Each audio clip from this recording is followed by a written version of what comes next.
human beings doesn't need to be slaves of insecurity, fear to contribute. I have seen people who worked out of greed and fear, they become tired and the layer of tamas, inertness, gets settled around them. Once, see, when the fear and greed is awakened, it can drive you for a few years, like an explosion. It can drive you for a few years. Just after a few years, after that, you will become insensitive to your fear and greed. Your consciousness cannot be moved by your fear and greed. You will start settling down. Even in the companies, they say after 5 years there will be low curve. There will be low curve. They call it Plato effect. There will be low curve. Means what? The fear and greed which was pushing you, which was fueling you, doesn't have any more power over you. Your system becomes insensitive to those ideas. See, earlier when you start a company, when you start a business, your visualization to have a house in the beach or to have a Mercedes car, to have a bank balance, these ideas are there to push you to explore. You are working. Suddenly when you have all of them, you realize the emptiness behind it. You see the emptiness behind it. Now, those fear and greed cannot drive you anymore. Then the tamas, inertness, settles around you. Suddenly you know, nothing makes you work, and even small problem looks too big. When you were exploding with the fear and greed, that same problem wouldn't have looked that big. Now suddenly the small problem will look too big and you just want to escape, like Arjuna trying to escape. Arjuna was trying to escape from the war field. One funny thing is, Arjuna is speaking about dharma, means the morality or the law, to Krishna. That is the funny thing. Krishna, the Purnavatar, Swayam Prakasa Jyoti, is a self-illumined consciousness. The full incarnation is there. It will be very funny if you see the dialogue between Arjuna and Krishna in the first chapter. It's not dialogue, monologue. Only Arjuna speaks. Krishna doesn't speak at all. He just listens. And this guy goes on saying, see, it is not moral, it is immoral. He brings all these ideas to justify his laziness. I have seen millions of people. And Krishna has to handle only one Arjuna. I am handling hundreds of Arjunas every day. It's my profession. Hundreds of Arjunas. These guys come and tell me, no, Swamiji, I feel that should not be done, this should not be done. Actually, morality is right. Please understand, the morality is needed, it is right, but it should happen in you out of your freedom, not because of your inertness. Sometimes the right decision, wrong reason. Understand? Right decision, wrong reason. See, Arjuna saying not to wage war can be right decision if the reason is also right. But Arjuna's reason was wrong. That is why Krishna says, no, with this reasoning, don't escape from fight. Don't escape from war. It's not right.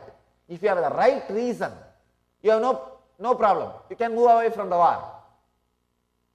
But the wrong reason, please understand, the right reason and wrong reason. Right decision, wrong reason. One small story. 3 mad guys wanted to leave the madhouse. They go to the doctor and say, I think all 3 of us are healthy enough and intelligent enough to live our life. Please release us. Doctor says, okay, tomorrow we will have a test. If all three of you guys prove that you are intelligent, you can go. I have no problem. After all, we don't want you guys here. Tomorrow all three come there. Doctor takes all the three of them to an empty swimming pool without water. He calls the first guy, jump. That guy jumps and breaks his leg. He calls the second guy, jump. That guy also jumps, he breaks his hand. He calls the third guy, jump. He says, no, I won't jump. Doctor says, yes, you can go back. You can go to your house, you are okay. In the office, when the paperwork was getting done, the last signature which is needed from the patient, when he was signing, doctor asked, may I know why you decided not to jump into the pool? I know now you are going to be free. You made a right decision. But may I know why you don't want to jump into the pool? He said, I don't know swimming.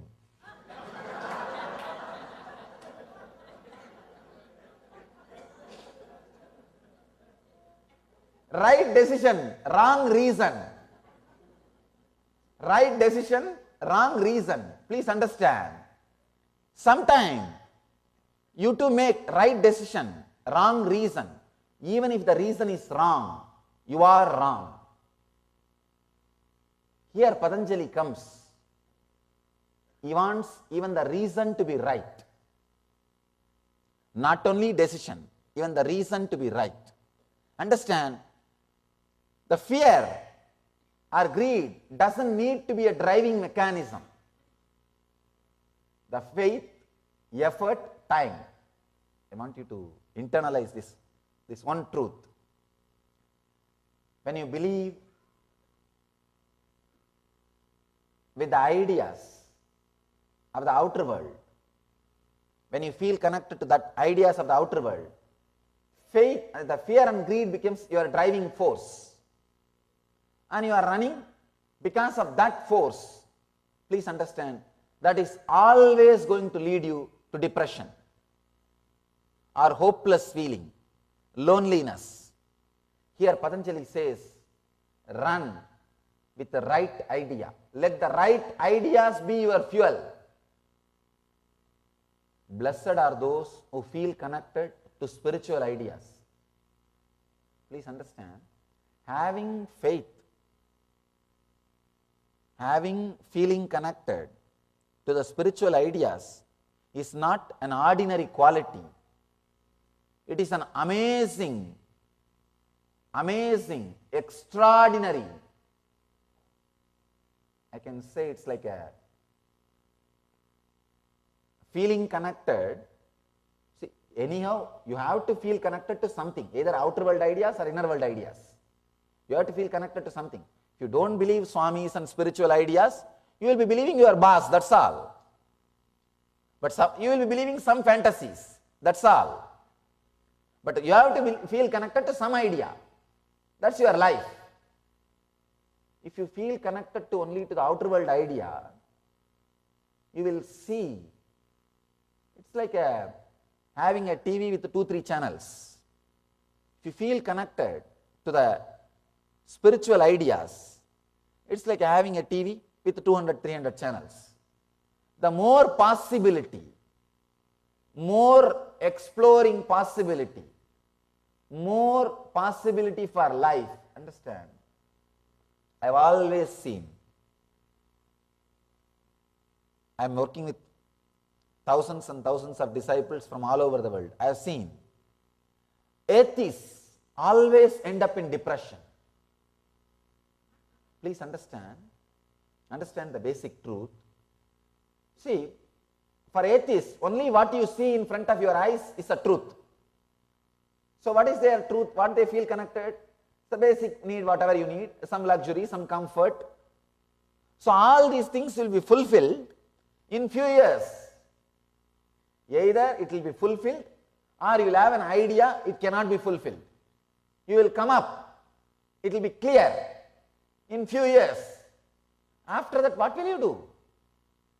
Nothing else to achieve, nothing else to do. There is no inspiration source. So naturally, being depressed is a lifestyle. I have seen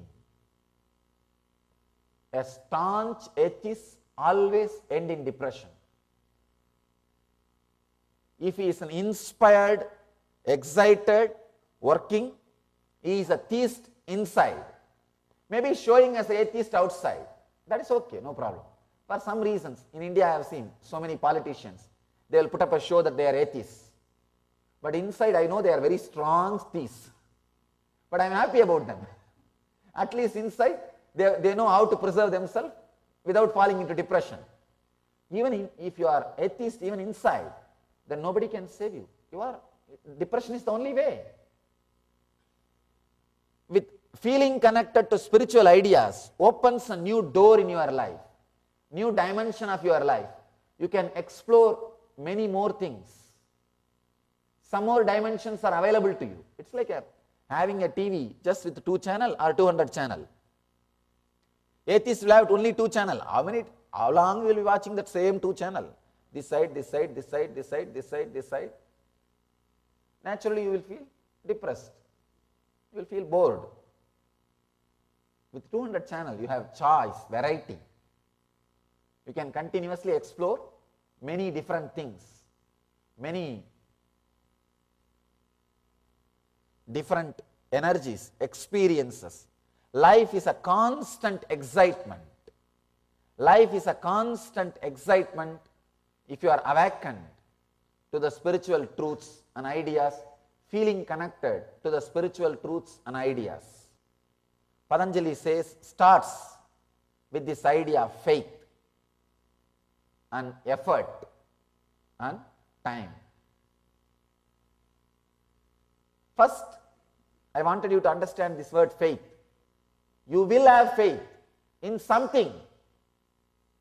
It is better to have on spiritual truths than anything else, because spiritual truths are delivered from complete consciousness. Please understand,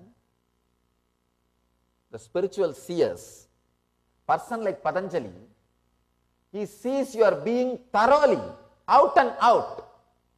He himself has solved all his problems. He himself has achieved fulfillment. He is complete. He is Purna. See, from complete being, fulfilled being, anything comes out will be always leading you to that fulfillment. From fulfillment, only fulfillment can come.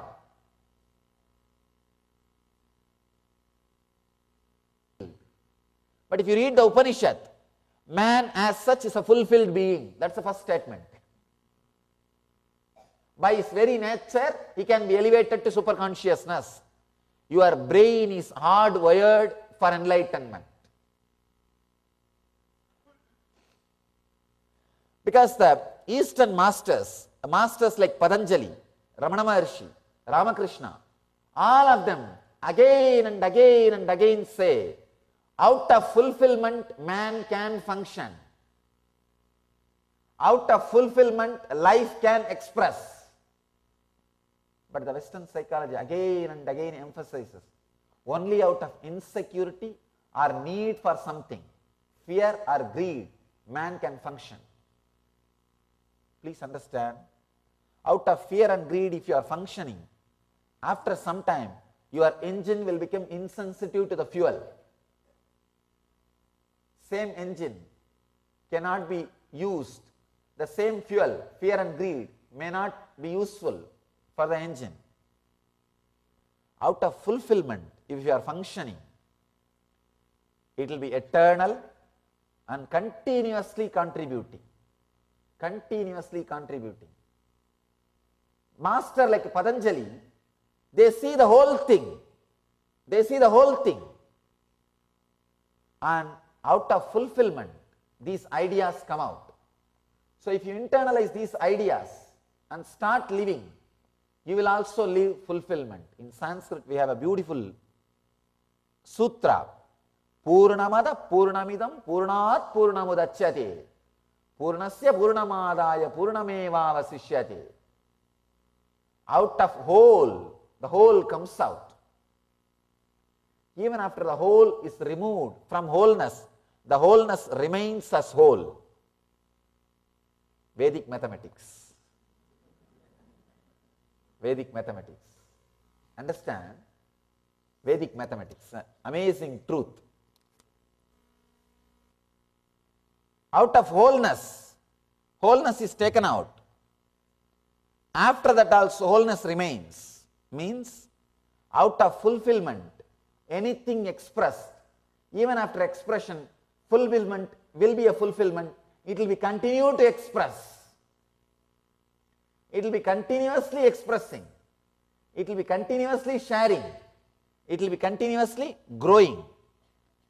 By sharing, which does not reduce, is called Tejas. In Sanskrit, for the word Tejas, we have two meanings. One fire, one enlightenment. You see, fire, if it shares itself, it does not reduce. It only expands. That is why Ramana Maharshi says very beautifully, Arunachala, the hill is considered as a fire. Not only it represents fire, it represents enlightenment. By sharing, it only expands. Fire, by sharing, it never reduces. See, for example, water, if you share, it will reduce. The earth, if you share, it will reduce. But fire, if you share, it only increases. Tejas. He says, out of fulfillment, you can work. Out of fulfillment, if you work, you will only be expressing more and more fulfillment to you and to the people who are around you. Working out of fulfillment is what Patanjali calls Kaivalya. This sutra is all about Kaivalya. Please understand. This sutra is all about Kaivalya.